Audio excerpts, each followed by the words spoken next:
Late 1945. Guam. A soft rain fell as the Japanese nurses stepped off the truck, their fear silent but electric. They had been taught that Americans were monsters, that capture meant a fate worse than death. They expected shouting, violence, and shame, but there was no shouting. Instead, a young American soldier held out a cup of water. He called them by their names. In this strange, quiet place, they were given real food, clean beds, and soap that smelled like home. They were prisoners of war, thousands of miles from Japan. So why did they soon start begging to stay in the US prison camp, calling it paradise on earth? If you want to hear more incredible untold stories from history, hit that subscribe button. And let me know in the comments what city you're watching from. It's fascinating to see how far these stories travel. The truck's engine died with a shudder, leaving only the sound of rain drumming on the canvas roof. Inside, the darkness was thick with the scent of damp wool and unspoken fear. Lieutenant Aiko Tanaka kept her hand pressed against the hem of her uniform, her fingers tracing the rigid outline of the photograph hidden within. It was her last link to a world that no longer existed. When the tailgate slammed down, the grey light of a Guam afternoon flooded in, blinding them for a moment. They were herded out into the mud, a small cluster of Japanese nurses, their faces pale and set. A sign, painted in stark white letters, stood at the entrance to the camp. Camp 112, U.S. Army Medical Corps, Geneva Protocol Site. The words meant nothing.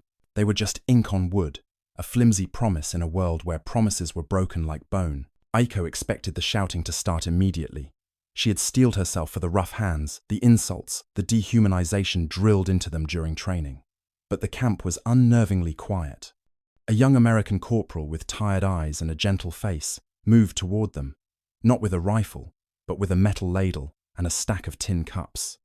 He moved methodically, his actions betraying none of the monstrous cruelty they had been promised. He stopped in front of the youngest nurse, Hana, whose body was trembling like a leaf. The corporal, whose name tape read Hartman, offered her a cup of water. He said nothing, simply held it out. Hana stared at it, then at him, her eyes wide with a terror that was slowly being replaced by confusion. He didn't bark. He didn't shove. He just waited. It didn't make any sense. The first few days were a blur of disorientation. They were stripped of their filthy uniforms, not in a final act of humiliation, but to be given soft cotton shifts after standing under hot, clean showers. A doctor with steady hands checked them for malnutrition and disease, speaking to them through a weary interpreter who translated his clinical questions with a surprising lack of judgment. They were given beds with actual mattresses, thin but real. They were fed 3 times a day, stew with real meat, bread that wasn't stale, coffee that was bitter but hot. Most importantly, they were given back their names. At roll call, the guards read from a list: Tanaka, Aiko, Nakamura, Reiko, Kobayashi, Hana. Not numbers, names. Aiko found this the most unsettling part of all. Kindness was a weapon she didn't know how to defend against. This had to be a trick, a calculated strategy to soften them, to make them pliable for interrogation. Brutality was honest. This mercy felt like a lie. The older nurse, Reiko, a woman whose stoicism was legendary among the Corps, seemed to see things differently. She watched everything with a quiet, absorbing intensity. One evening, as the women were given small bars of soap, Reiko noticed one of the American nurses on duty turning away, her shoulders shaking. Later, Reiko whispered to Aiko, "That's soap." The American nurse, she was crying. She said it smelled like her mother's kitchen. The observation hung in the air, a small, impossible crack in the wall of their certainty. The breaking point came a week later, in the mess hall. The fragile Hana, still jumpy at any sudden movement, dropped her comb. It skittered across the concrete floor, coming to a rest near the boot of a burly guard. The guard, a man they hadn't seen before, bent down, picked it up, and started walking toward her, holding it out. He was smiling, a simple, friendly gesture. But Hana saw only a giant enemy approaching. She screamed, a thin, terrified sound, and scrambled backward, knocking over her bench. The other Japanese women surged to their feet, forming a protective wall around her. The American guards tensed, hands moving toward their holstered pistols, misreading the panic as aggression. The mess hall, once calm, was now a tinderbox of fear and misunderstanding. Without thinking, Aiko stepped forward, into the space between the two groups. "Stop," The word was sharp, clear, and in perfect English. "She is only frightened. You startled her. It is a mistake." A profound silence fell over the room. The American guards stared at her, their shock absolute. The Japanese nurses looked at her with a mixture of awe and betrayal. She had just revealed a skill, a strength, and in doing so, had made herself a target. She felt her face flush with heat, the shame of exposure washing over her. She had just broken the first rule of a prisoner: never let them know what you are capable of. Across the room, Corporal Will Hartman watched, his gaze steady and thoughtful. He hadn't seen a prisoner defying an order. He'd seen a leader preventing a disaster. He saw the intelligence in her eyes, the control she held, even as her hands trembled slightly at her sides. He saw a person. Later that night, alone in the quiet of the barracks, Aiko splashed water on her face from a basin. She stared at her reflection in the dark, murky water, at the tired eyes that looked back at her. Everything she knew, everything she had been taught, was unraveling. The enemy wasn't what she had been told. The world was not black and white. They were supposed to be monsters, she whispered to her reflection, the Japanese words a ghost in the humid air. She paused, the weight of a new, terrible thought settling upon her. So were we. The next morning, the camp commander, through a now redundant interpreter, formally requested her services. They needed a bridge. They needed someone to translate not just words, but intent. To refuse meant more fear, more potential for violence born of confusion. To accept meant collaboration, a step toward a future she couldn't yet imagine. Looking at Hana, who was still pale and shaken, Aiko gave her answer. It was a simple nod, but it was the first decision she had made as a free woman. The war outside had ended, but the one inside her had just begun. A tentative rhythm began to settle over Camp 112. Days were no longer marked by fear, but by a routine of meals, medical duties, and the quiet hum of life resuming. In the evenings, Reiko would retreat to her corner, a small, leather-bound book open on her lap. She wrote letters to her dead son, narrating this strange new world in meticulous detail. She told him about the kindnesses she was seeing, things that defied all logic.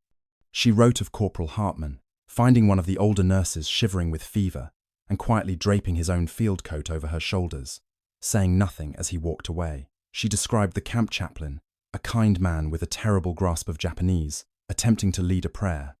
He'd stumbled over the words so badly that even the most devout women couldn't help but let small laughs escape, and the American nurse beside him had laughed too, a shared, gentle moment of absurdity. Aiko's role as interpreter had created a bridge, and at the center of that bridge, she often found Will Hartman. He began to seek her out during quiet moments, not for official business, but with a simple curiosity. He brought a notepad and a pencil. He pointed to a sack of spuds. "Potato," he said, writing the word down for her. She repeated it, the foreign sound clumsy on her tongue. A few days later, after she had mediated a dispute over medical supplies, with a quiet firmness that left both sides feeling respected, he found her again. He wrote another word. "Dignity," he said, his voice low. She looked at the letters, then at him, and understood. In return, she taught him a word. She held up her hand, then his, palms facing each other, but not touching. "Onaji," she said. The same. He repeated it, the single word seeming to hold more weight than all the regulations in the camp. One humid evening, after the generators had been shut down for the night, Will found her standing just inside the fence line, watching the pinpricks of light that danced in the jungle beyond. Fireflies. They stood in a comfortable silence for a long time before he spoke. "I thought we'd be punishing you," he confessed, his gaze fixed on the darkness. "Back on Okinawa, I wanted to be good, to do my duty. I just didn't think being good would feel this strange." He finally looked at her, his eyes holding a confusion that mirrored her own. "It's easier when you think the enemy isn't Onaji." That shared sense of humanity began to take root, literally. It was Reiko's idea. She watched the rich, dark soil that bordered the barracks and saw not a prison yard, but a garden waiting to happen. She asked Aiko to translate her request to the camp commander. They wanted to plant something, a piece of home, a piece of purpose. After days of deliberation, the Americans agreed. They provided shovels and a few precious seeds saved from their own rations. The women worked the earth with a quiet reverence, their hands, once trained to dress wounds, now coaxing life from the dirt. A tomato plant, grown from a seed, Reiko had carried all the way from Japan, became the garden's fragile heart. When the first small, green fruit appeared, it was celebrated with hushed joy. One night, a few of the younger nurses began to sing, a soft Japanese lullaby that drifted through the camp.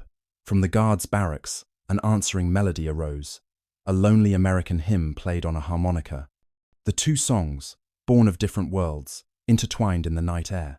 Will saw Sergeant Travers, a man who prided himself on his stoicism, wipe a tear from his eye. But this peace could not last. The first rumors arrived with a supply truck, whispers of repatriation, of the camp being dismantled. Soon, it was official. All prisoners of war were being sent home. For the Americans, it was the logical end to their mission. For the Japanese women, it was a death sentence. Aiko learned the truth from a Red Cross official. Back in Japan, to be captured was the ultimate shame.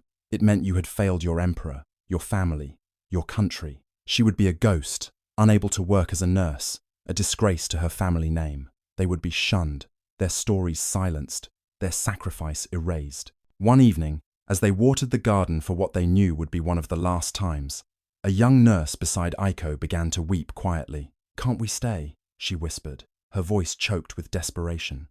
"This place, this is paradise." Will was standing nearby, inspecting the fence, and he heard her. The words struck him with the force of a physical blow. He looked at the clean barracks, the simple food, the guards who followed the rules.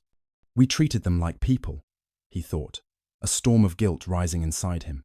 That shouldn't feel like paradise. The farewell dinner was a surreal affair.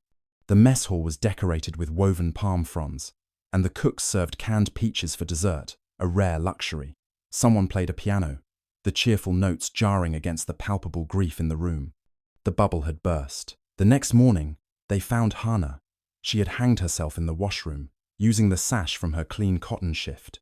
Pinned to her chest was a small, folded note, her handwriting neat and calm. It read, "I had no home left. Here, I did." The war, they now understood, wasn't over. It had only followed them inside. The camp emptied with a cold, bureaucratic efficiency. Hannah's death was recorded as a footnote in a repatriation ledger, a final, tragic number in a long column of statistics. The surviving women moved like ghosts, packing their few belongings in silence. The fragile peace of the last few months shattered. The garden they had nurtured was left behind, a small, green rectangle of hope that would soon be reclaimed by the jungle. As Aiko climbed into the back of the transport truck, the same kind of truck that had brought her here, Will Hartman stood waiting. They didn't speak. There were no words for this kind of farewell. He simply stood there, his face a mask of restrained grief, his uniform crisp and orderly in a world that had become chaotic. As she passed, he pressed a folded piece of paper into her hand. His fingers brushed hers for a fleeting second, the brief contact a final, silent acknowledgement of the bridge they had built. Nearby, Reiko approached a young Red Cross nurse who was overseeing the departure. In her hands, she held the small, worn diary, its pages filled with the story of their strange sanctuary. She handed it to the woman. "Please," Reiko said, her voice steady despite the tremor in her hands. "Give this to a library, or a museum, anywhere it might live." She paused, looking back at the remaining women, their faces etched with a fear that was deeper than any they had felt during the war.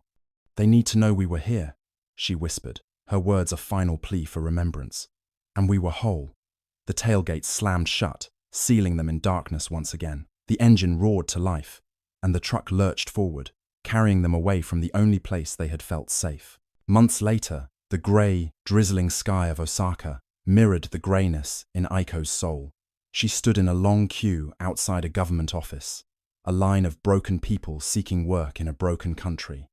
The air was thick with the smell of coal smoke and defeat. Someone in the line recognized her uniform, or perhaps the hollow look in her eyes. "Traitor," a man hissed, his voice filled with venom. "You let yourself be captured. You have no honor." Aiko flinched but did not turn. She had expected this. It was the welcome home she had been promised. She clutched the worn letter in her pocket. Will's letter, its edges soft from countless readings. It was the only thing that kept her standing. When she finally returned to the small house where she had grown up, she found her mother in the garden, and there, on the windowsill, was a small clay pot. In it, Thriving against all odds was a single tomato plant, its leaves a vibrant green, a small, unripe fruit clinging to its stem. Her mother had found the seeds Aiko had tucked into the lining of her bag and had planted them. Aiko touched a leaf, the simple act of connection grounding her. That evening, her father, a man who had not spoken more than a few words to her since her return, took the letter from her. His hands, usually so steady, trembled as he unfolded the thin paper. He read it aloud, his voice cracking with an emotion he had long suppressed. "If anyone tells you you were less, they're wrong. You reminded me of who I was before the war. You made me want to come home." Her father finished reading and began to cry, not with loud, heaving sobs, but with the quiet, wrenching grief of a man who had lost everything and had just been given a piece of it back. In that moment, the shame that had clung to Aiko like a shroud began to lift. Half a world away, in a small town in Pennsylvania, the snow fell in thick, silent blankets. Will Hartman stood in the warmth of the local historical society, a place filled with the quiet ghosts of other people's lives. He was home, but he was not the same. He stood before a small glass case, part of a new exhibit on the wall. Inside, propped open to a specific page, was a translated excerpt from a Japanese nurse's diary, donated by the International Red Cross. He read the words, Reiko's words, and felt the familiar ache in his chest, the strange mix of sorrow and gratitude that had become his constant companion. "This place was not paradise," the text read, "but it was the first time I saw the enemy kneel to plant something. That is how peace begins." He looked out the window at the snow-covered fields, so different from the humid jungles of Guam, and he understood. Peace wasn't a treaty signed by generals.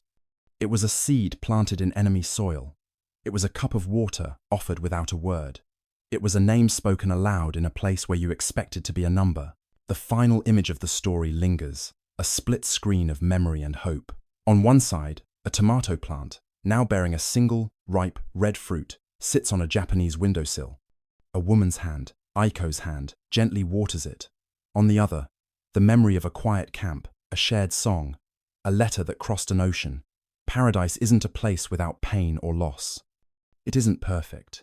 It's the place where someone, against all odds, gave you back your name.